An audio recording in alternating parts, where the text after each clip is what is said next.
Hello everyone. The Living World, Chapter number 1, Class 11. How wonderful is the living world? The wide range of living type is amazing. अर्थ पर चारों तरफ बहुत तरीके के living organism मिलते हैं और ये लिविंग वर्ल्ड को हमें पढ़ना है। लिविंग वर्ल्ड मतलब जहाँ पे लिविंग ऑर्गेनिज्म है। अर्थ पर वैसे हमने पढ़े हैं नॉन लिविंग कंपोनेंट्स और लिविंग कंपोनेंट्स, दो पढ़े थे इकोसिस्टम जब हमने लास्ट ईयर पढ़ा था। तो लिविंग कंपोनेंट्स में हमने, अगर हम इसके लिविंग कंपोनेंट्स की बात करें, हम इसमें या तो प्लांट्स को पाएंगे या फिर एनिमल्स को, ठीक है। और दोनों ही कैटेगरी में माइक्रो ऑर्गेनिज्म भी होंगे। तो अब क्या है लिविंग वर्ल्ड? इसके दो एस्पेक्ट्स हैं इस किताब में दिए, तो अभी हम पढ़ते हैं। एक तो हमारी अर्थ पर बहुत सारे हैबिटेट्स हैं, उसके बारे में भी हमें समझना है।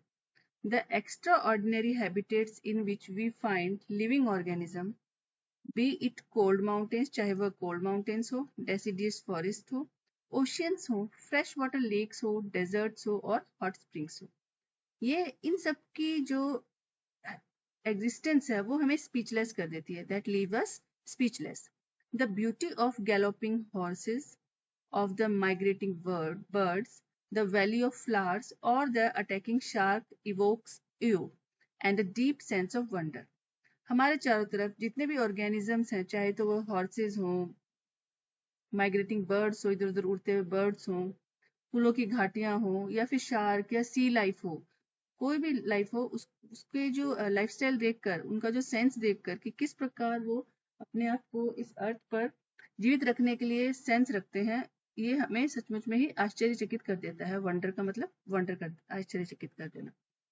The ecological conflicts and cooperation among members of population and among populations of a community, or even the molecular traffic inside a cell, make us deeply reflect on what indeed is life.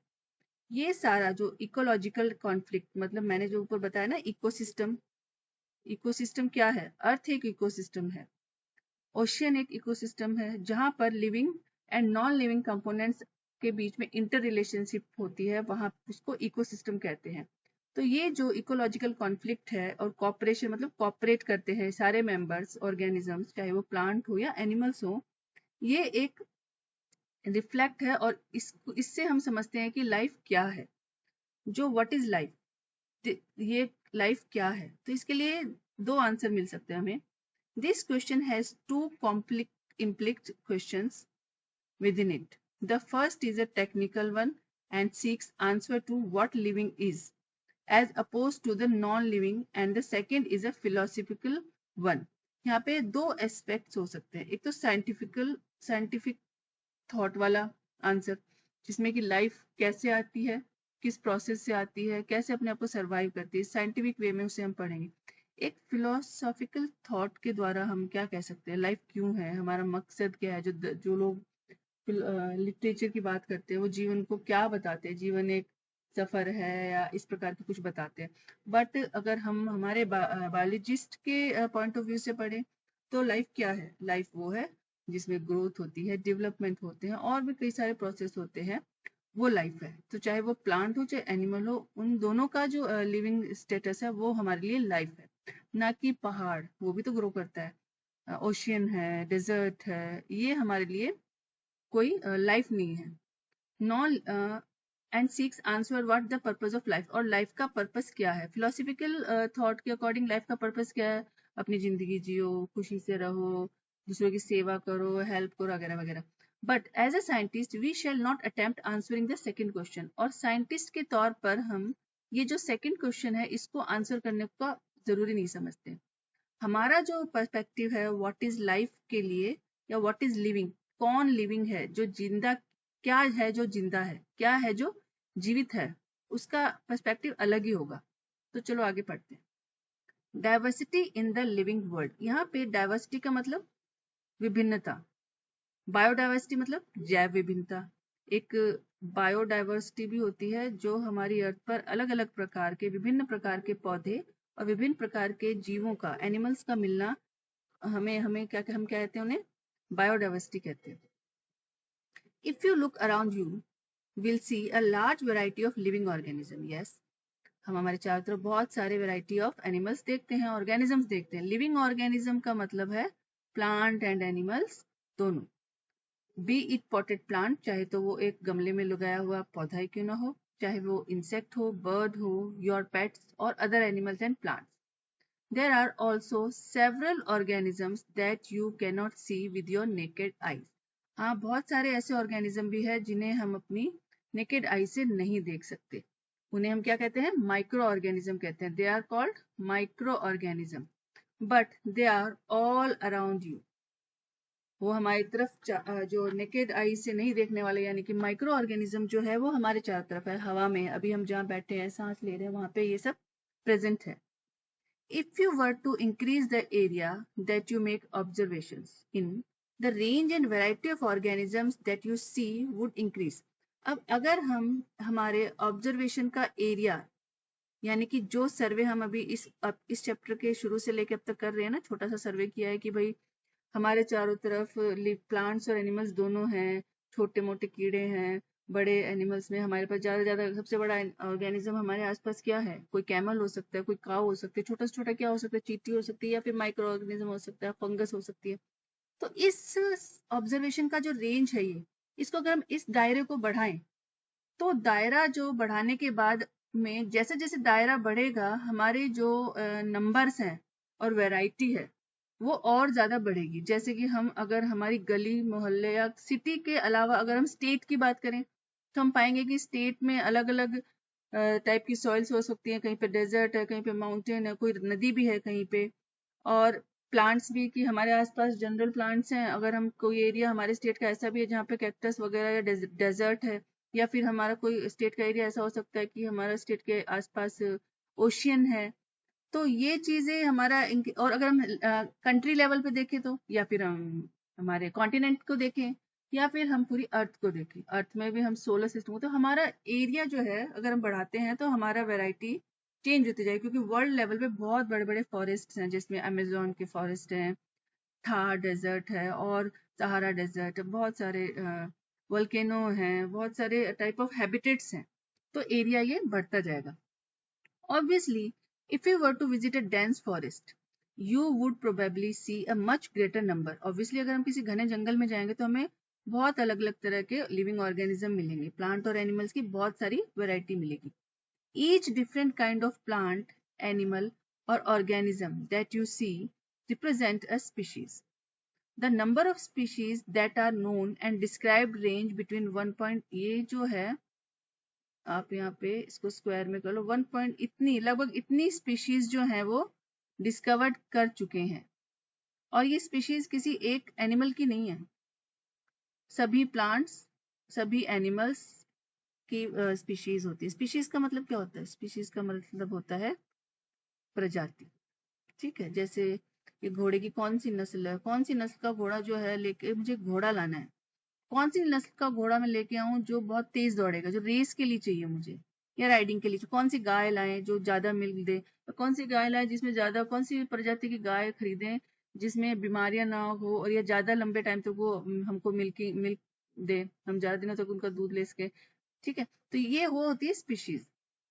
तो this refers to biodiversity, मतलब कि biodiversity ये जो है अलग अलग जगहों पर अलग अलग तरह के पौधों का मिलना और एनिमल्स का मिलना, यानी फ्लोरा एंड फौना जो है वो अलग अलग होना इज अ बायोडाइवर्सिटी। और द नंबर, यहाँ पे बायोडाइवर्सिटी, इस पैराग्राफ में बायोडाइवर्सिटी वर्ड और स्पीशीज 1.78 मिलियन वाला ये वाले पॉइंट्स को आप यहाँ पे लिख सकते हैं। सबसे पहले हमें क्या है कि हमने क्या पढ़ा, स्पीशीज क्या होती हैं, और रेंज कितनी है 1.7 to 1.8 million of species are discovered. दूसरा वर्ड हमने पढ़ा बायोडाइवर्सिटी। ठीक है, तो अब और the number and types of organism present on the earth, तो अलग अलग तरह के ऑर्गेनिज्म जो अर्थ पर प्रेजेंट है वो हमें पाए जाएंगे। We should remember here that as we explore new areas and even old ones, चाहे तो हम नए एरियाज को एक्सप्लोर करें, डीप सी में जाएं या फिर ओल्ड वंस, यानी कि पुराने जमीन के नीचे कोई कई संस्कृतियां मिली हैं, जैसे मोहनजोदाड़ो, हड़प्पा, उनमें हमने पाया कि वो लोग कैसे ऑर्गेनिजम्स को पालते थे, कौन कौन कैसे उनकी लाइफ थी, तो इसको ओल्ड वंस कह सकते हैं। तो न्यू ओल्ड वन कौन से होंगे? जो ऑर्गेनिज्म विलुप्त हो गए हैं, जैसे डायनासोर्स हैं और कई सारे हैं। And new organisms are continuously behind being identified, sorry. तो कई ऑर्गेनिज्म जो हैं अभी शायद खोजे जाने बाकी हैं, कई सारे हम खोज चुके हैं, कुछ हमारे साथ हैं, कुछ जो है वो एक्सटिंक्ट हो गए हैं, ठीक है। As stated earlier, there are millions of plants and animal in the world. We know the plant and animals in our area by their local names. हम हमारे चारों बहुत सारे एनिमल्स और प्लांट्स हैं हमारे आसपास, और उनको हम हमारी लोकल लैंग्वेज में जानते हैं, या हम हिंदी में जानते हैं उनके नाम, या तो हम इंग्लिश में जानते हैं। और साइंटिफिक नेम तो उनका कोई नहीं जानता, तो हम उनको लोकल नेम से जानते हैं। जैसे कि These local names would vary from, जैसे हम आम को मैंगो के नाम से जानते हैं, या तो आम के नाम से जानते हैं, या हमारे यहाँ पे कोई नीम है, नीम का पौधा है, उसको जानते हैं हम नीम के पौधे से। कैक्टस को जान सकते हैं हम लोग। कोकोनट को हम नारियल के नाम से जानते हैं, कोकोनट का पेड़ बोलेंगे आप, ठीक है। ऊंट को कैमल के नाम से जानेंगे, और एलिफेंट को हाथी के नाम से जानते हैं, ठीक है। तो ये सारे कुछ है नाम। Probably you would recognize the confusion that would be created if we did not find ways. अगर हमें कोई भाषा इससे भी अधिक, जैसे कन्नड़, तमिल, मलयालम, इन भाषाओं में इन एनिमल्स को क्या कहते हैं ये हम नहीं जानते। पर अगर कोई हमारे सामने आके कहे कि ये वो अपनी कोई और लैंग्वेज बोले, स्पेनिश बोले, फ्रेंच बोले, तो उनमें उन एनिमल्स को क्या कहते हैं we don't know. So this will create a confusion if we understand only local names. So what to do? Probably you would recognize the confusion that would be created if we did not find ways and means. हम अगर कोई तरीका नहीं ढूंढ पाए जो हमें ये बताएंगे कि एक दूसरे से कैसे बात करें, या फिर उस ऑर्गेनिज्म को क्या बुलाएं जिससे कि दूसरा भी उसके बारे में समझ जाए।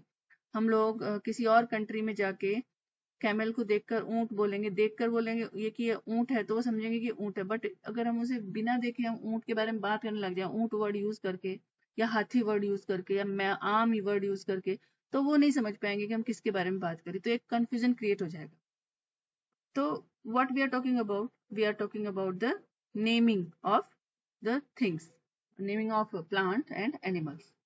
So hence there is a need to standardize the naming. तो इसलिए क्या जरूरत है कि हर एक लिविंग ऑर्गेनिज्म का एक ऐसा नाम होना चाहिए जिससे कि उसका उस लेवल पर, इंटरनेशनल लेवल पर, या एक पर्टिकुलर कब हमें उसकी जरूरत पड़ी, उसको स्टडी करते वक्त उसका एक पर्टिकुलर नाम हो, एक तरीका। और नाम भी कैसे रखना है, जिसका भी वो एक तरीका या सिस्टम होना चाहिए।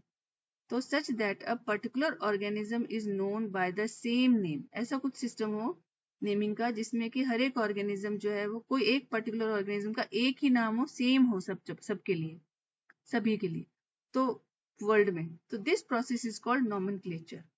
किसी ऑर्गेनिज्म को, लिविंग ऑर्गेनिज्म को एक स्टैंडर्ड एक नाम देना जो कि सबके लिए कॉमन हो और सेम हो, तो उस प्रक्रिया को नॉमेनक्लेचर कहा गया है, नामकरण, ठीक है।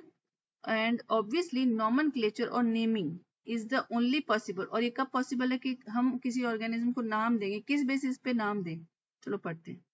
is only possible when the organism is described correctly and we know to what organism the name is attached. कि हमें वो ऑर्गेनिज्म का नाम जो है ठीक से पता हो, उसके फीचर्स पता हो, और वो किस चीज से अटैच्ड है उससे। तो दिस इज कॉल्ड, हम उसके पर्टिकुलर एक्टिविटी से, फीचर से, कैरेक्टरिस्टिक से हम जान सकेंगे और हम उसको आइडेंटिफाई कर सकें। जैसे हम हाथी को आइडेंटिफाई कर सकते हैं, हम कैमल को आइडेंटिफाई कर सकते हैं। हम आइडेंटिफाई हम बोलेंगे कि एक एनिमल है वो बहुत बड़ा है हाइट में, तो हमें लगेगा हाँ हम दो ही एनिमल है हाइट में बड़ा, मान लो हाथी है या फिर कैमल है, और उसके 4 पैर हैं, दोनों के 4 पैर हैं, एक पूंछ है, दोनों की एक पूंछ है, एक गर्दन है, कान है, नाक है। पर अगर हम बोलेंगे कि हम्प है, तो हम्प तो सिर्फ कैमल के है। और अगर हम बोलेंगे कि ये ट्रंक है, सूंड है, तो सूंड सिर्फ हाथी के। तो जो सूंड और जो हम्प हुआ, ये एक आइडेंटिफिकेशन मार्क हो गया दोनों ऑर्गेनिज्म का। तो इस प्रकार का कोई आइडेंटिफिकेशन भी उसका होना चाहिए उसको नेमिंग देने के लिए। तो identification is necessary. Now in order to facilitate the study और स्टडीज के पॉइंट ऑफ व्यू से बहुत सारे scientist number of scientist have established procedures to assign a scientific name to each known organism. हर एक जाने जाने वाले या डिस्कवर्ड आइडेंटिफाइड ऑर्गेनिज्म के लिए एक साइंटिफिक नेम ढूंढ रहे थे, उन्होंने असाइन भी किया, आगे हम पढ़ेंगे। And this is acceptable to biologist. और ये जो नेमिंग थी, नोमेनक्लेचर था या फिर ये साइंटिफिक जो नेम था वो हर एक बायोलॉजिस्ट के लिए, बायोलॉजिस्ट के द्वारा एक्सेप्ट किया गया वर्ल्ड में।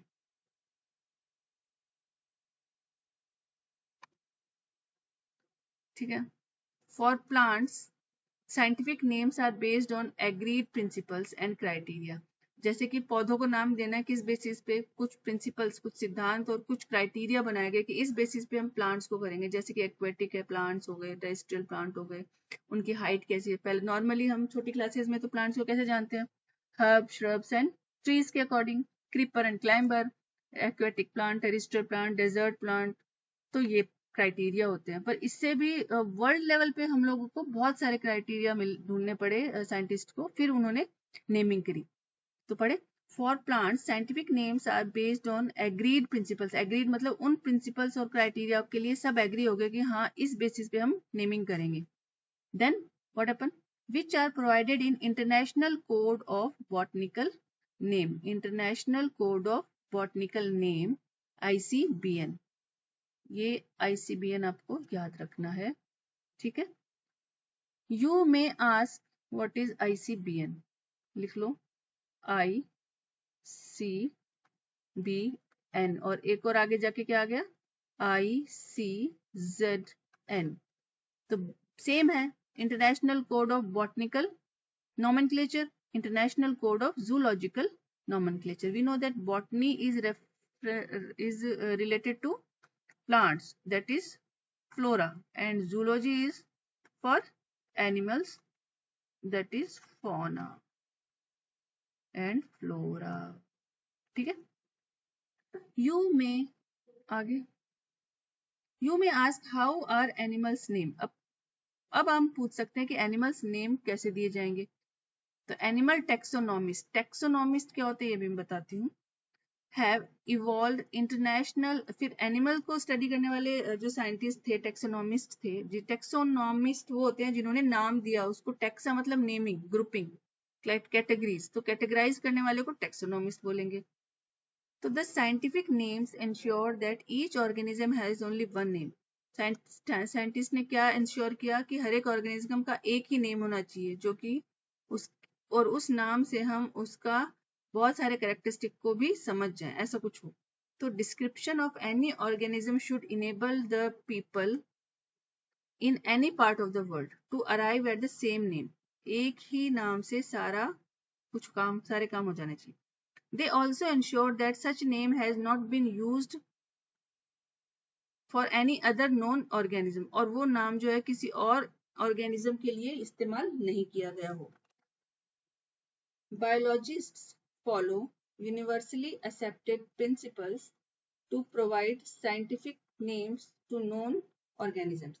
Each name has two फिर उन्होंने एक सिस्टम बनाया कि बायोलॉजिस्ट ने कि यूनिवर्स में वर्ल्ड लेवल पर सभी ऑर्गेनिजम्स को एक नाम दिया जाएगा। तो किस बेसिस पे दिया गया, और उसके दो कंपोनेंट होंगे। Each name has two component, generic name and specific epithet. यहाँ पे जेनरिक नेम होगा और एक स्पेसिफिक एपिथेट होगा। And this system of providing a name with two components, और यह सिस्टम जिससे कि किसी ऑर्गेनिज्म के नाम में दो कंपोनेंट होने वाला नोमेनक्लेचर या नेमिंग सिस्टम को हमने क्या नाम दिया गया, बायनोमियल नोमेनक्लेचर। बायनोमियल नोमेनक्लेचर, तो यहाँ पे हमने क्या पढ़ा है, बायोनोमियल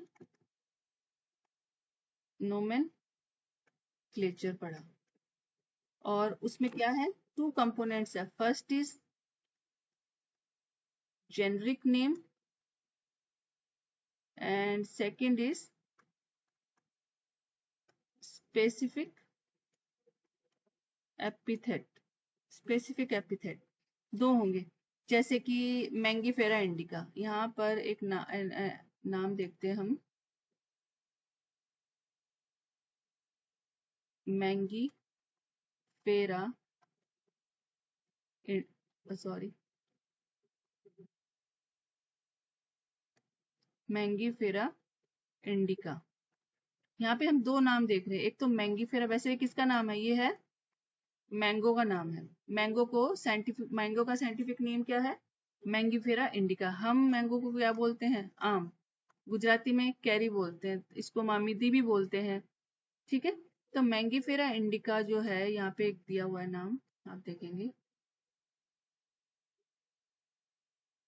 मैंगीफेरा इंडिका। यानी मैंगीफेरा जो है वो एक जेनरिक नेम है। इस नाम के, इसमें 2 कंपोनेंट हो गए ना, कंपोनेंट 1, कंपोनेंट 2। तो Mangifera is a generic name, और स्पेसिफिक एपिथेट है उसका ये इंडिका। यानी कि हमने वैसे हमारे लोकली भी हम देखते हैं ना कि अभी तो ये अल्फांजो आम आया है, अभी सफेदा आम आएगा, फिर दशहरी आम आएगा, छोटे आम, ग्रीन तोतापुरी आम, कई सारे तरीके के हम आम देखते हैं। तो वैरायटी ऑफ आम, तो ये जो वैरायटी वर्ड है ना, वैरायटी ऑफ आम, ये क्या है, उनकी स्पेसिफिक एपिथेट है। स्पीशीज, प्रजाति, कौन सी प्रजाति का आम है, तो ये सफेदा आम है, ये अल्फांजो मैंगो है, ये तो ये मैंगीफेरा। अब उन सब के जो नाम है ना साइंटिफिकली, तो मैंगीफेरा उनमें लिखा होगा, पर इंडिका की जगह वहां पे कुछ और होगा। तो let us see how it is a binomial name. Bi मतलब 2, नोमियल मीन्स नेम। तो बाइनोमियल नेम कैसे है, in this name Mangifera represent the genus, genus को रिप्रेजेंट करता है, while indica is a particular species. Indica जो है वो एक पर्टिकुलर स्पीशीज है। तो जैसे ये आप अलग अलग नाम होते हैं आम के, अल्फांजो, केसर, लंगड़ा, दशहरी, आम्रपाली, और अल्फांजो को हापुसा भी बोलते हैं, केसर बोलते हैं, दशहरी। ये जो अलग अलग तरह के आम हैं, तोतापुरी, ये वाला तोतापुरी आम है। तो ये जो है, इनकी अलग अलग वैरायटी है, जो कि इनका स्पेसिफिक एपिथेट कहेंगे हम। तो अदर और कुछ और भी यूनिवर्सल रूल्स हैं जो नोमेनक्लेचर के लिए डिसाइड किए गए। तो ये क्या है रूल्स, हम पढ़ते हैं। सबसे पहले तो कि बायोलॉजिकल नेम्स जो है वो जनरली लैटिन में होंगे और रिटर्न इटैलिक्स में लिखे जाएंगे, और होंगे वो लैटिन लैंग्वेज में।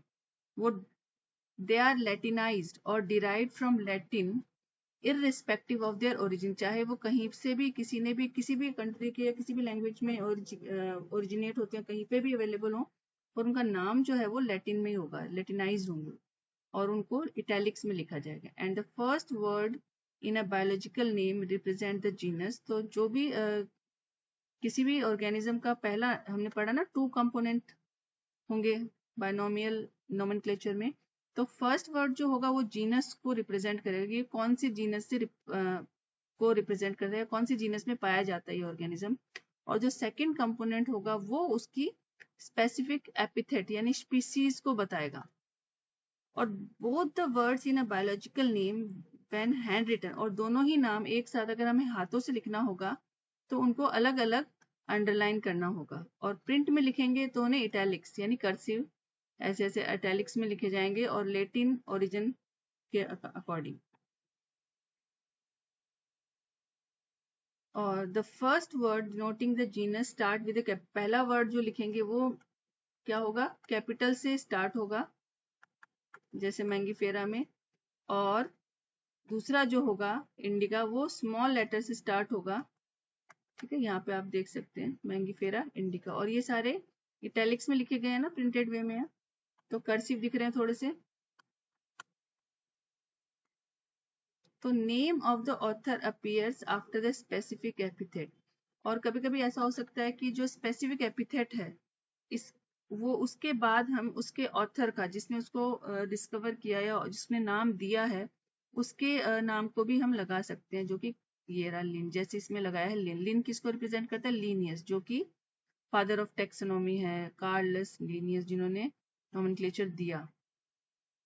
ठीक है, तो Mangifera indica Lin, it indicates that this species was first described by Linnaeus. Since it is nearly impossible to study all the living organisms, अब सभी ऑर्गेनिज्म को अलग अलग नाम से, जैसे कि हम बिल्ली को पढ़ेंगे, कैट को पढ़ेंगे कैट के फीचर्स ये होते हैं, फिर हम लॉयन को फीचर्स ये होते हैं, टाइगर के फीचर्स ये होते हैं, बट डॉग्स के फीचर्स ये होते हैं, बर्ड्स के अलग। तो वो जितने सारे ऑर्गेनिज्म हैं उन सब के अलग अलग फीचर्स को सेपरेटली पढ़ना मुश्किल है, तो हम ग्रुप्स में पढ़ लेंगे उनको। इसलिए उनके ग्रुप्स में उनके सिमिलर फीचर्स के लिए उनको ग्रुपिज्म करा गया, उनको ग्रुप्स बनाए गए। वो कैसे? Since it is nearly impossible to study all the living organism, it is necessary to devise some means to make this possible. So, this process is classification. तो इस प्रोसेस को क्या कहा गया? क्लासिफिकेशन। मतलब उनको क्लासिफाई करा गया according to some convenient categories. हम classification is the process by which anything is grouped into convenient categories based on some easily observable characters। जैसे कि हम काउ एंड बफेलो को इजीली आइडेंटिफाई भी कर सकते हैं। उनका कॉमन चीज क्या है? Both are herbivore, both gives milk to us, both are our domestic, और हमारे लिए सेम मीनिंग रखती है। बट उनकी जो क्लासिफाई है, काउ और बफेलो को हमने अलग अलग कर रखा है। वही गॉट भी है, हाइस छोटा है, शीप है, ये सारे कैमल है, इनको हमने अलग अलग कैटेगरीज में रखा गया है उनके फीचर्स के अकॉर्डिंग। तो for example, we easily recognise groups.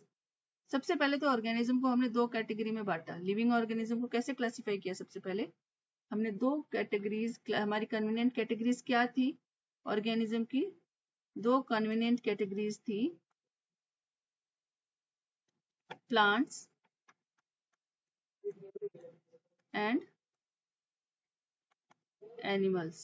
दो कैटेगरीज थी। प्लांट्स में फिर हमने क्लासिफाई करेंगे क्रीपर वगैरह जो भी अभी पढ़ेंगे, और एनिमल्स में एक्वेटिक, टेरेस्ट्रियल, आर्बोरियल, एम्फीबियन और इंसेक्ट्स, बर्ड्स एटसेट्रा। तो ये सबसे बड़ा क्लासिफिकेशन क्या है? प्लांट एंड एनिमल्स का। तो इसमें अब प्लांट्स में भी और क्लासिफिकेशन पढ़ेंगे हम, बायोलॉजी जब हमने लिए तो सब पढ़ेंगे। Classification is the process by which anything is grouped into convenient categories based on some easily observable characters. For example, we easily recognize groups such as plant or animal, or dogs, cats, or insects. And the moment we use any of these terms, we associate certain characters with the organism in the group. जैसे ही हमारे सामने कोई शेर का नाम लेगा, dog का नाम लेगा, किसी बटरफ्लाई का नाम लेगा, तो हमारे दिमाग में उसकी एक फीचर आ जाएगी और इसका एक कैरेक्टरिस्टिक आ जाएगा। जैसे कि बटरफ्लाई बोलने पर हमें लगेगा कि एक बटरफ्लाई जो है वो फ्लावर पे घूम रही है, उड़ रही है, कलरफुल है, सुंदर है, डेलिकेट है। ये सारे फीचर्स हमारे दिमाग में आ जाएंगे। तो ये क्योंकि हम लोग अच्छे से प्रैक्टिस्ड हैं चीजों को क्लासिफाई करने के लिए। What image do you see when you think a dog? Obviously, each one of us will see dogs and not cats. Dog बोलने पर हमारे सबके दिमाग में dog आएगा, ना कि कोई लॉयन, टाइगर या कैट जैसा दिखने वाला ऑर्गेनिज्म आ जाएगा। Now, if we were to think of Alsatians, we know that we are talking about. So similarly, suppose we were to say mammal. Mammal मतलब those animals who are having mammary glands, hair on the body, external ears. Okay, so you would of course think of animals with external ears and body hair. Likewise, in plants, if we try to talk of wheat, the picture of in which our mind will be the wheat plant, or rice plant नहीं, any other plant नहीं आएगा। Hence all these dogs, cats, mammals, wheat, rice, plants, animals, ये सब क्या है? एक अलग अलग ग्रुप है, एक कैटेगरी है ऑर्गेनिजम्स की। और और हमारे लिए ये एक बहुत ही आसान कैटेगरी है, कॉन्वीनियंट कैटेगरीज हैं। जैसे हम क्रोकोडाइल की बहुत सारी कैटेगरीज हम नहीं जान सकते, हम कंगारू की बहुत सारी कैटेगरी नहीं जान सकते, तो वो भी वहाँ के लोगों के लिए कॉन्वीनियंट कैटेगरी है, पर हमारे लिए तो यही है। तो वी यूज टू स्टडी, ये वो ऑर्गेनिज्म जिन्हें अगर हम पढ़े तो किस कैटेगरी में पढ़ेंगे? एक व्हीट जो है, राइस है, इनको मोनोकॉट या डाइकॉट प्लांट्स को आगे भी डिवाइड करते हैं कैटेगरीज में, तो उसके अकॉर्डिंग हम पढ़ेंगे। तो द साइंटिफिक टर्म, अब इस कॉन्वीनियंट कैटेगरी या फिर कैटेगरीज के लिए एक साइंटिफिक टर्म होना जरूरी है। तो वो जो साइंटिफिक टर्म है ना कैटेगरीज का, वो है टेक्सा। टेक्सा, यहाँ पे taxa is a word. Here you must recognize that taxa can indicate categories at very different levels. Plants also form a taxa. Wheat is also a taxa. Similarly, animals, mammals, dogs, reptiles, all are a taxa. Taxa मतलब एक category है. But you know that dog is a mammal, and mammals are animals. Dog भी mammal है, cat भी mammal है, ठीक है? तो ये दोनों कैट और डॉग जो दोनों एक सेम कैटेगरी, मैमल भी एक कैटेगरी है, तो मैमल को बिलोंग कर रहे हैं। तो therefore animals, mammals and dogs are represented taxa. फिर एक किसी और लेवल पे एनिमल, मैमल, डॉग एनिमल्स भी है, एनिमल भी है और मैमल भी है, कैट एनिमल भी है और मैमल भी है, यानी कि दोनों कहीं ना कहीं एक सेम टेक्सा में आ गए। तो ये हम पढ़ेंगे आगे कि hence based on characteristics all living organism can be classified into different taxa, and this process of classification is taxonomy. Taxonomy क्या है? वह तरीका जिससे ऑर्गेनिज्म को कैटेगरीज में क्लासिफाई कर दिया जाए, और क्लासिफिकेशन करने की जो साइंस है उसे टेक्सोनॉमी बोलते हैं। एक्सटर्नल एंड इंटरनल स्ट्रक्चर, किस बेसिस पे? उनके एक्सटर्नल इंटरनल स्ट्रक्चर पे, उनमें बैकबोन है कि नहीं है, ठीक है, etcetera. Along with the structure of cell, उनमें किस प्रकार का सेल है, कि वो यूकैरियोट है कि प्रोकैरियोट है, यूनिसेलुलर है कि मल्टीसेलुलर है। डेवलपमेंट प्रोसेसेस, वो कैसे उनका डेवलपमेंट होता है, वो ecological information of organism are essential and forms the basis of modern taxonomic studies. और इस बेसिस पे यहाँ पे मॉडर्न टेक्सोनॉमिक स्टडी उनकी करी जाएगी। तो कौन कौन से थे? सबसे पहला क्या है? Structure of cell, structure of cell. Next is developmental process,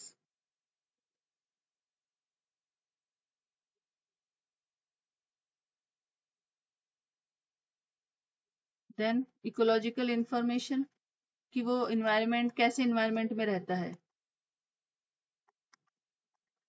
next is internal और external structure, internal and external structure कैसा है। तो ये बेसिस है हम किसी भी टेक्सोनॉमी में, टेक्सोनॉमी का, जो कि क्या है? क्लासिफिकेशन है ऑर्गेनिज्म का तरीका, किस प्रकार हम ऑर्गेनिज्म को क्लासिफाई करेंगे, उसे टेक्सोनॉमी कहते हैं। Hence, characterization, identification, classification and nomenclature are the process that are basic to taxonomy. यहाँ पे 4 process हो गए, एक तो characterization, identification, classification, nomenclature, ठीक है। Taxonomy is not something new. Taxonomy जो है कोई नई चीज नहीं है। Human beings जो हैं वो हमेशा से ही इंटरेस्टेड हैं इन्वायरमेंट में, चीज़ों को जानने में। उन्होंने कोई ना कोई नाम, किसी ने एक दूसरे के नाम रखे, चीज़ों के नाम रखे, ये सब किसने किया? इंसानों ने किया, किसी साइंटिस्ट ने थोड़ी ना किया। पहले साइंटिस्ट ने तो उनको और माइन्यूटली नेमिंग दी, यानी कि टेक्सोनॉमी कोई नई चीज नहीं है। Human beings have always been interested in knowing more and more about the various kind of organisms, particularly with reference to their own use. In early days, human beings needed to find sources for their basic needs of food, clothing, and shelter. Hence, the earliest classification were based on the use of various organisms. सबसे पहला जो classification इंसानों ने किया वो उनके उन इंसान की वो चीज क्या काम आ रही है, खुद के क्या काम आता है, फूड और नॉट फूड, लोडिंग का काम आ रहे हैं ऑर्गेनिज्म। प्लांट जो है वो दवाई में काम आ रहे हैं, खाने में, या फ्रूट्स हैं कि वेजिटेबल्स का प्लांट है, प्लांट छोटा है कि बड़ा है, ये से इस प्रकार. तो human beings were since long not only interested in knowing more about different kinds of organism and their diversities, but also the relationship among them. This branch of study was referred to as a systematics. तो यहाँ पे एक systematic way में एक system क्या होता है? System के अंदर कोई एक चीज की अपनी इंडिविजुअली कोई वैल्यू नहीं होती है, वो किसी से जुड़कर या किसी की हेल्प से एक सिस्टम बनेगा, तब जाके कोई ओवरऑल उस काम को या उस वर्क को, उस फंक्शन को हम समझेंगे कि ये वो सिस्टम है, कि भाई ये सिस्टम है पूरा, एक एक से कुछ लिंक्ड है ये. But the branch of study जिसमें ऑर्गेनिज्म के नाम को किसी पर्टिकुलर डाइवर्सिटी के अकॉर्डिंग है, किस तरह का ऑर्गेनिज्म है, तो उसको क्या कहा गया? सिस्टमैटिक्स कहा गया. The word systematic is derived from the Latin word systema. कौन से वर्ड से? सिस्टेमा से डिराइव हुआ है systematic and systema, Latin, which means systematic arrangement of organisms. Systematic arrangement of organism. Linnaeus used यह वर्ड जो है सिस्टेमा नेचुरा, एक बुक उसने पब्लिश की थी. किसने? लीनियस ने. तो आप इसको करेंगे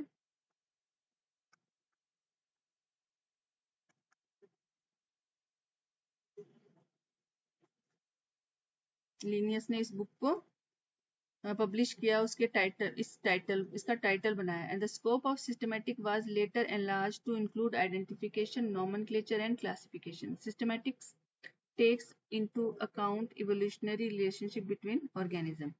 सिस्टमैटिक क्या करती है? सिस्टमैटिक मतलब एक कंटिन्यूअस, जिसमें आइडेंटिफाई कर कर उसको नाम देना और उसको ग्रुप में क्लासिफिकेशन कर देना, ये बहुत सारे प्रोसेस का एक प्रोसेस है जिसे सिस्टमैटिक दिया गया. कैसे वो इवोल्यूशन हुआ उसका, ये सब. अब हम पढ़ेंगे टेक्सोनोमिक कैटेगरीज के बारे में. Taxonomic categories. Classification is not a single step process. किसी भी चीज को क्लासिफाई करने के लिए हम किसी एक स्टेप में वो क्लासिफाई नहीं कर सकते. जैसे कि हम सारे एनिमल जो हैं लैंड पे रहते हैं, ऐसा नहीं कह सकते. सभी टेरेस्ट्रियल नहीं है, कुछ एक्वेटिक है. एक्वेटिक में भी प्लांट ईटर्स फाइटोप्लैंक्टन्स को खाते हैं, कुछ बड़ी फिश को खाते हैं, कुछ इस प्रकार के ऑर्गेनिज्म है. कुछ ऑर्गेनिज्म डेजर्ट में रहते हैं. कुछ प्लांट जो है वो फ्लावरिंग करते हैं. कुछ प्लांट्स है वो नॉन फ्लावरिंग प्लांट्स है. एंजियोस्पर्म, जिम्नोस्पर्म, बहुत सारी कैटेगरीज है. तो किसी एक क्राइटेरिया पे बेस नहीं हो सकता टेक्सोनोमिक कैटेगरीज. तो फिर वो कौन सी कैटेगरीज है, कौन कौन सी कैटेगरीज है, वो हम पढ़ेंगे. Classification is not a single step process but involves hierarchy of steps. Hierarchy क्या होता है? एक छोटा लेवल, उससे बड़ा लेवल, उससे बड़ा लेवल, उससे बड़ा, उससे. तो स्टेप बाय स्टेप, चाहे फिर बड़े से ऊपर से शुरू करें तो एक बड़ा लेवल, उसके फिर छोटे लेवल, उसका छोटा, उसके छोटा, तो वो उसके अंडर आने वाले. इस प्रकार जो है उसे हिरार्की ऑफ स्टेप्स कहते हैं, इन विच स्टेप्स रिप्रेजेंट अ रैंक और category. Since the category is a part of overall taxonomic arrangement, it is called the taxonomic category. तो जो कैटेगरी है वो एक पूरे टेक्सोनोमिक अरेंजमेंट को रिप्रेजेंट करेगा, तो उसे फिर टेक्सोनोमिक कैटेगरी कहेंगे. और जो सारी की सारी कैटेगरीज है उनको मिलाकर हम बोलेंगे taxonomic hierarchy. Each category referred to as a unit of classification, in fact, represent a rank and also commonly termed as taxon. Singular में टैक्सॉन और प्लूरल में टेक्सा. हर एक जो कैटेगरी है वो किसको एक यूनिट, क्लासिफिकेशन के एक यूनिट को रिप्रेजेंट करेगी और एक रैंक को रिप्रेजेंट करेगी, जिसको हम टैक्सॉन बोलेंगे. और सभी को एक साथ अलग अलग क्लासिफिकेशन करने वाली कैटेगरीज को अलग अलग हम टेक्सा बोलेंगे. अगर एक साथ बोलना हो तो कौन सी टेक्सा है, तो हम बोल सकते हैं कि इस जीनस में है. तो taxonomic categories and hierarchy can be illustrated bye an example. एक एग्जांपल से देखते हैं. इंसेक्ट जो है वो रिप्रेजेंट करता है एक ऑर्गेनिज्म को. इंसेक्ट का मतलब हम लोग सारे कीड़े मकोड़ों को एक साथ हमारे दिमाग में आते हैं कि सारे कीड़े मकोड़े एक को हम कलेक्टिवली इंसेक्ट बोलते हैं.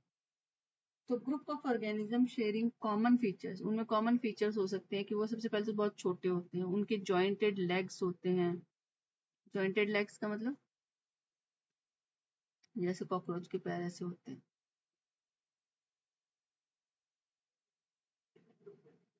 और ऐसे ऐसे से उनके लेग्स होते, सारी बटरफ्लाइज के, बीज के ऐसे लेग्स होते हैं चिट्टी के, सेगमेंटेड या जॉइंटेड लेग्स बोलते हैं। तो it means insects are recognisable concrete object which can be classified and thus were given a rank or category, फिर उनको एक रैंक और कैटेगरी दी गई।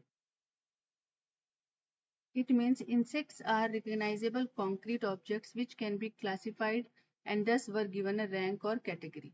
उन्हें कोई कैटेगरी, एक अलग इंसेक्ट्स की एक अलग कैटेगरी होगी जिसमें कैट, डॉग ये शामिल नहीं होंगे, जिसमें स्नेक्स शामिल नहीं होंगे।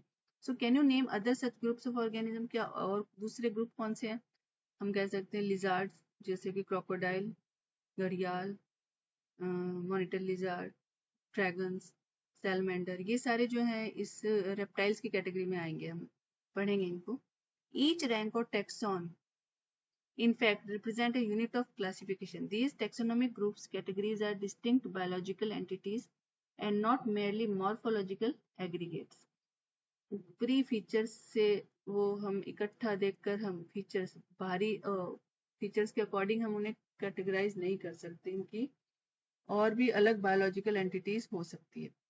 Taxonomical studies of all known organisms have led to the development of common categories such as kingdom, phylum or division, class, order, family, genus and species.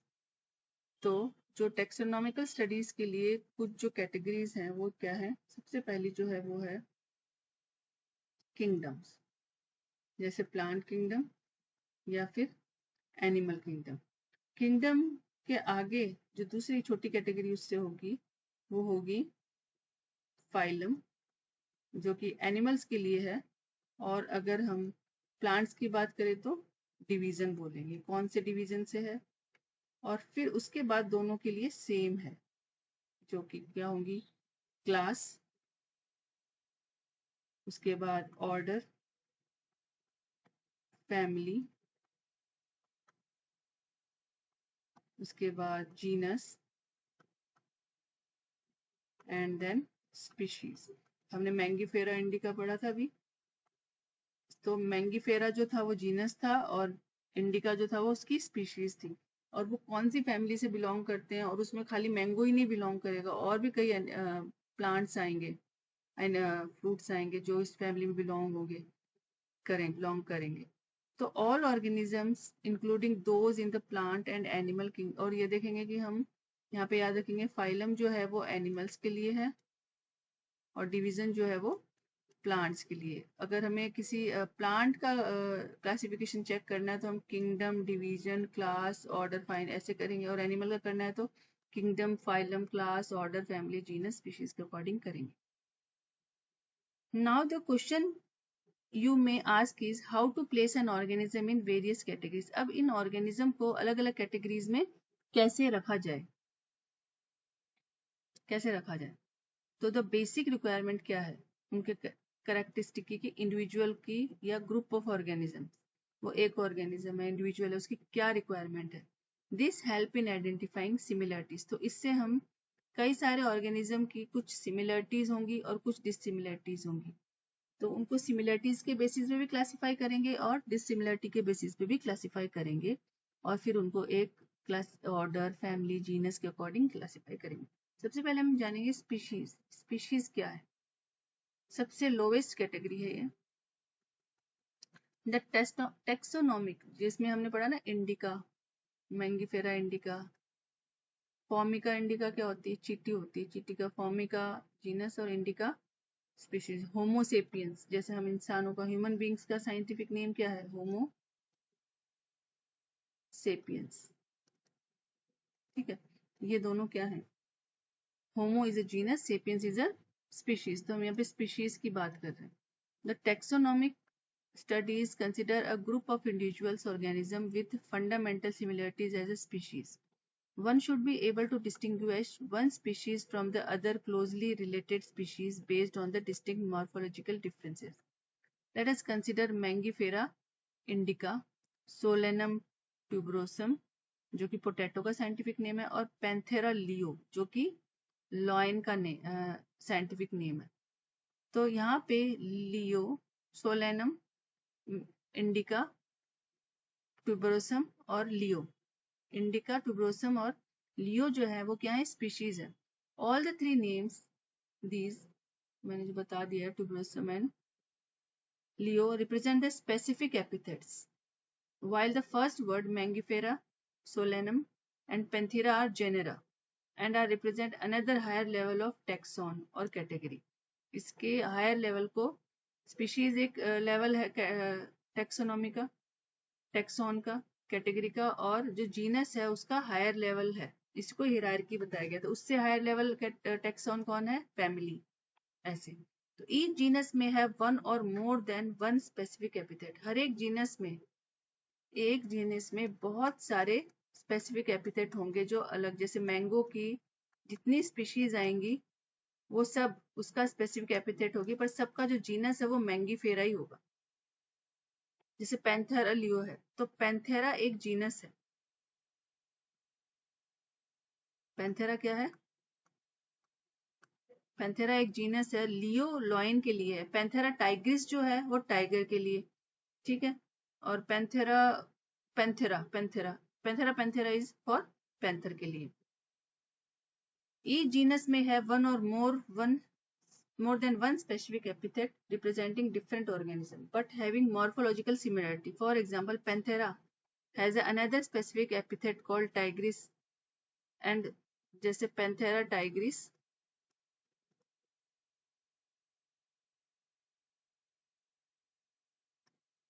और Panthera leo, इसमें ये दोनों सेम है, सेम जीनस से belong करते हैं। कौन, tiger और लॉयन, पर दोनों की स्पीसीज अलग अलग, हम ऐसा बोलेंगे। सिमिलरली सोलेनम जो है कि एक नाइग्रम और मेलोंगेना जो है उन स्पीशीज को भी रिप्रेजेंट करता है। Human beings belong to the species sapiens which is grouped into the genus Homo. The scientific name thus for human being is written as Homo sapiens. Genus, जैसे कि ह्यूमन बींग्स जो हैं वो अपना जो जीनस है वो चिंपैंजी और अदर प्राइमेट्स के साथ शेयर करता है, बट ऑल्सो बनाना के साथ भी शेयर करता है। ऐसा हम देखें कहीं पे, क्योंकि डीएनए जो है बनाना का उससे मैच करता है कभी कभी। Human and banana don't share 50% of DNA revolution. आगे जीनस क्या होता है? Genus comprises a group of related species which has more characteristics in common in comparison to species of other genera। Genus का मतलब एक ग्रुप होता है जिसमें बहुत सारी स्पीशीज, सेम जीनस की बहुत सारी स्पीशीज। जैसे मैंगीफेरा इंडिका में जो मैंगीफेरा जीनस के अंदर बहुत सारी स्पीशीज, आम की सारी जो आम जो है वो एक जीनस है और उसकी अलग अलग प्रजातियां जो है स्पीशीज हैं वो स्पेसिफिक एपिथेट होंगी, स्पीशीज कैटेगरी में आएंगी। So we can say that genera are aggregate of closely related species. For example, potato and brinjal are two different species. Potato and brinjal are two different species, but both belong to the genus Solanum. तो दोनों के जो नाम है, Solanum start में आएगा, Solanum। Solanum जो है वो brinjal और potato दोनों के लिए है, पर इनकी species अलग है। वहीं पैंथेरा जो है वो एक जीनस है, बट लियो, पार्डिस और टाइग्रिस ये तीनों जो है ये स्पीशीज हैं लॉयन, लेपर्ड और टाइगर के लिए। With several common features are all species of the genus Panthera. This genus differs from other genus Felis. Felis जो है कहते हैं ना कैट फैमिली, बट जो कैट है वो फेलिस जीनस से बिलोंग करता है, और जो लॉयन, टाइगर और पैंथर है ये पैंथर फैमिली से, पैंथेरा जीनस से बिलोंग करते हैं। बट दोनों की जो फैमिली है वो कहीं ना कहीं ऊपर जाके हायर हायरार्की में सेम हो जाएगी family. The next category is family has a group of related genera, जिसमें जीनस का ग्रुप होगा with still less number of similarity. इसमें बहुत कम सिमिलरिटीज होगी एज कंपेयर टू जीनस और स्पीशीज। जीनस और स्पीशीज जैसे कि पैंथेरा लियो और पैंथेरा टाइग्रिस में सिमिलरिटी ज्यादा है, बट अब फैमिलीज में जो होंगे उनमें सिमिलरिटी नहीं होगी। जैसे कि families are characterized on the basis of both vegetative and reproductive features, मतलब इसमें ऑर्गेनिज्म जब आपस में रिप्रोड्यूस कर सके तभी उन्हें हम एक फैमिली का नहीं बोलेंगे, हम उन्हें डिसाइड करेंगे कि उनका वेजिटेटिव और रिप्रोडक्टिव फीचर्स क्या है, उस प्लांट की स्पीशीज हो चाहे एनिमल की। Among plants, for example, 3 different genera, Solanum, Petunia and Datura, are placed in the family Solanaceae. ये तीनों चीजें जो है Solanaceae फैमिली में आएंगे, बट डटूरा, पिटूनिया और सोलेनम दोनों में, सोलेनम में हमें पोटैटो ब्रिंजल मिलेगा, डटूरा अलग है, पिटूनिया फ्लावरिंग एनिमल है, प्लांट है सॉरी। सो सोलेनेसी एक फैमिली है। Among animal for example genus Panthera हमने पढ़ा जिसमें लॉयन, टाइगर, लेपर्ड आते हैं और फैलिस के अंदर कैट आते हैं। तो जो लॉयन, टाइगर और लेपर्ड हैं वो कैट के साथ सेम जीनस शेयर नहीं करते हैं, बट दोनों की अलग अलग जीनस है, एक की पैंथेरा है और एक की फैलिस है। बट पैंथेरा और फैलिस जो है ये दोनों एक ही फैमिली में आएंगे, जिसको बोला गया है फैमिली फैलिडे, यानी कि एक फैमिली में, फैमिली कौन है,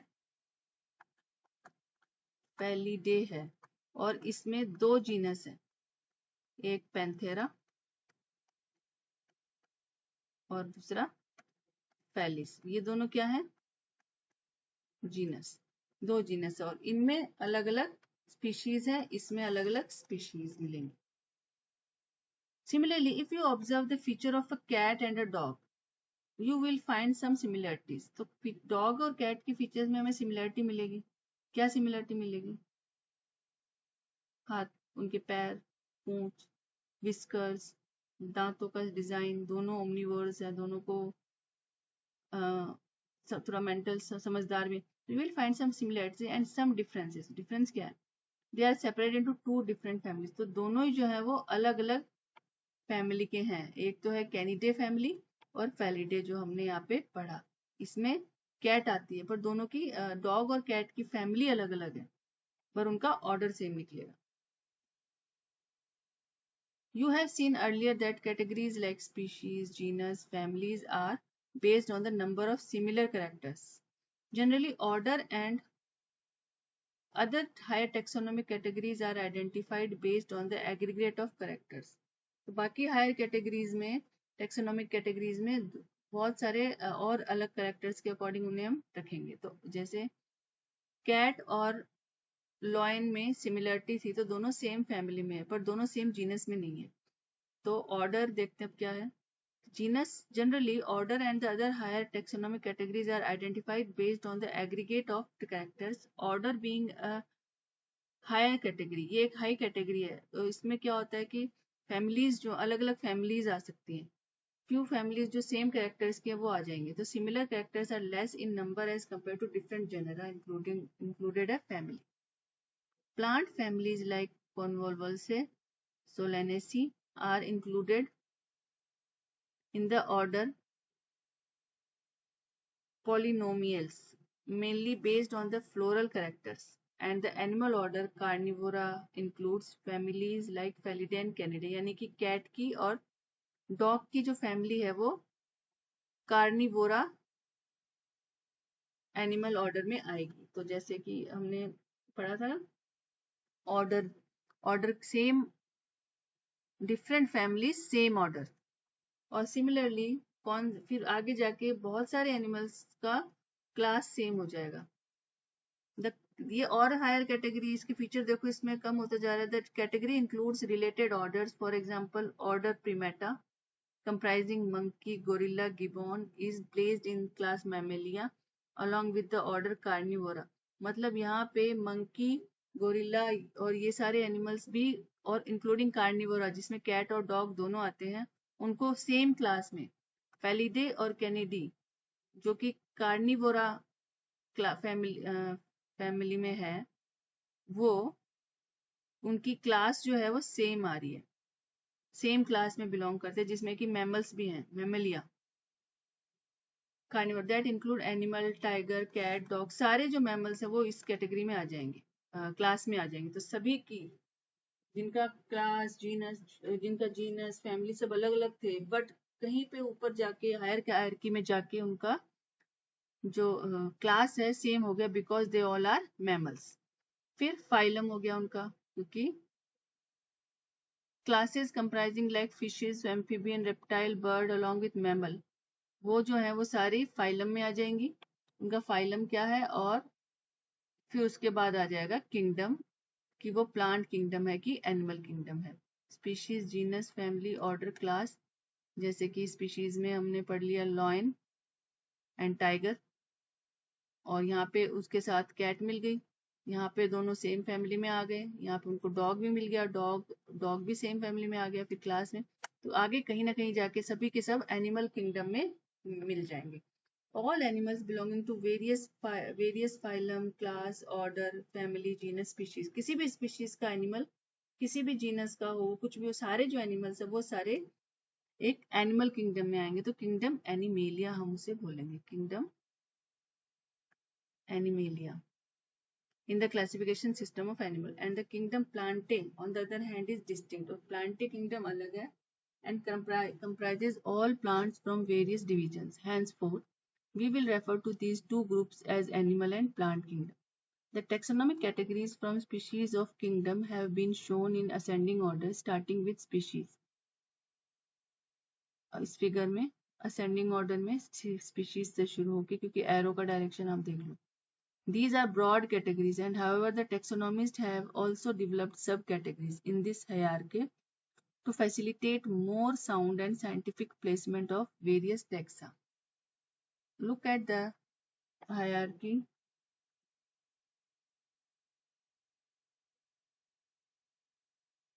In figure 1.1, and can you recall the basis of arrangement? Say, for example, as we go higher from species to kingdom, the number of common characteristics goes on decreasing.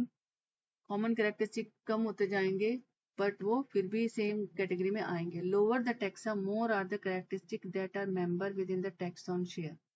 Higher the category, greater is the difficulty to of determining the relationship to other taxa. मतलब कि हम animals category है, उसके नीचे animal के kingdom में जो animals आते हैं उनको हम एक दूसरे के सेम नहीं बोल सकते, सारे एनिमल्स को सेम नहीं बोल सकते, पर सारे हम स्पीशीज वालों को सेम, स्पीशीज जो में जो आएंगे सेम स्पीशीज या फिर सेम जीनस वालों को हम थोड़ा सेम बोल सकते हैं। जैसे पैंथेरा वालों को, पैंथेरा, टाइग्रिस, लियो और पार्डस को हम सेम बोल सकते हैं। तो इस प्रकार सिमिलरिटी के कैरेक्टर कम हो जाते हैं हायर हियरार्की में जाके, और डिफरेंसेस कम ज्यादा हो जाते हैं। अब ये टेबल देख, classification organism with their taxonomic categories. Man का जो बायोलॉजिकल नेम है वो होमोसेपियंस है, होमोजीनस है, होमिनिडे फैमिली है, प्रिमाटा ऑर्डर है, मैमेलिया क्लास है, जिसमें कि बाकी टाइगर, डॉग सब आते हैं, यानी कि क्लास सेम है ह्यूमन की। और कॉर्डेटा मतलब रीढ़ की हड्डी वाला फाइलम है इसमें। हाउस फ्लाई में मुस्का डोमेस्टिका, मुस्का जीनस, मुसिडे फैमिली, डिप्टेरा ऑर्डर है, इंसेक्टा क्लास है, और आर्थ्रोपोडा है। वहीं मैंगो और वीट जो है दोनों एंजियोस्पर्म में है, दोनों में फ्लावरिंग होती है, पर एक डाइकोटिलेडनी है क्लास उसकी और एक मोनोकोटिलेडनी है। स्पिंडेल्स, कोएल्स, ये सब इनकी अलग अलग क्लास ऑर्डर है।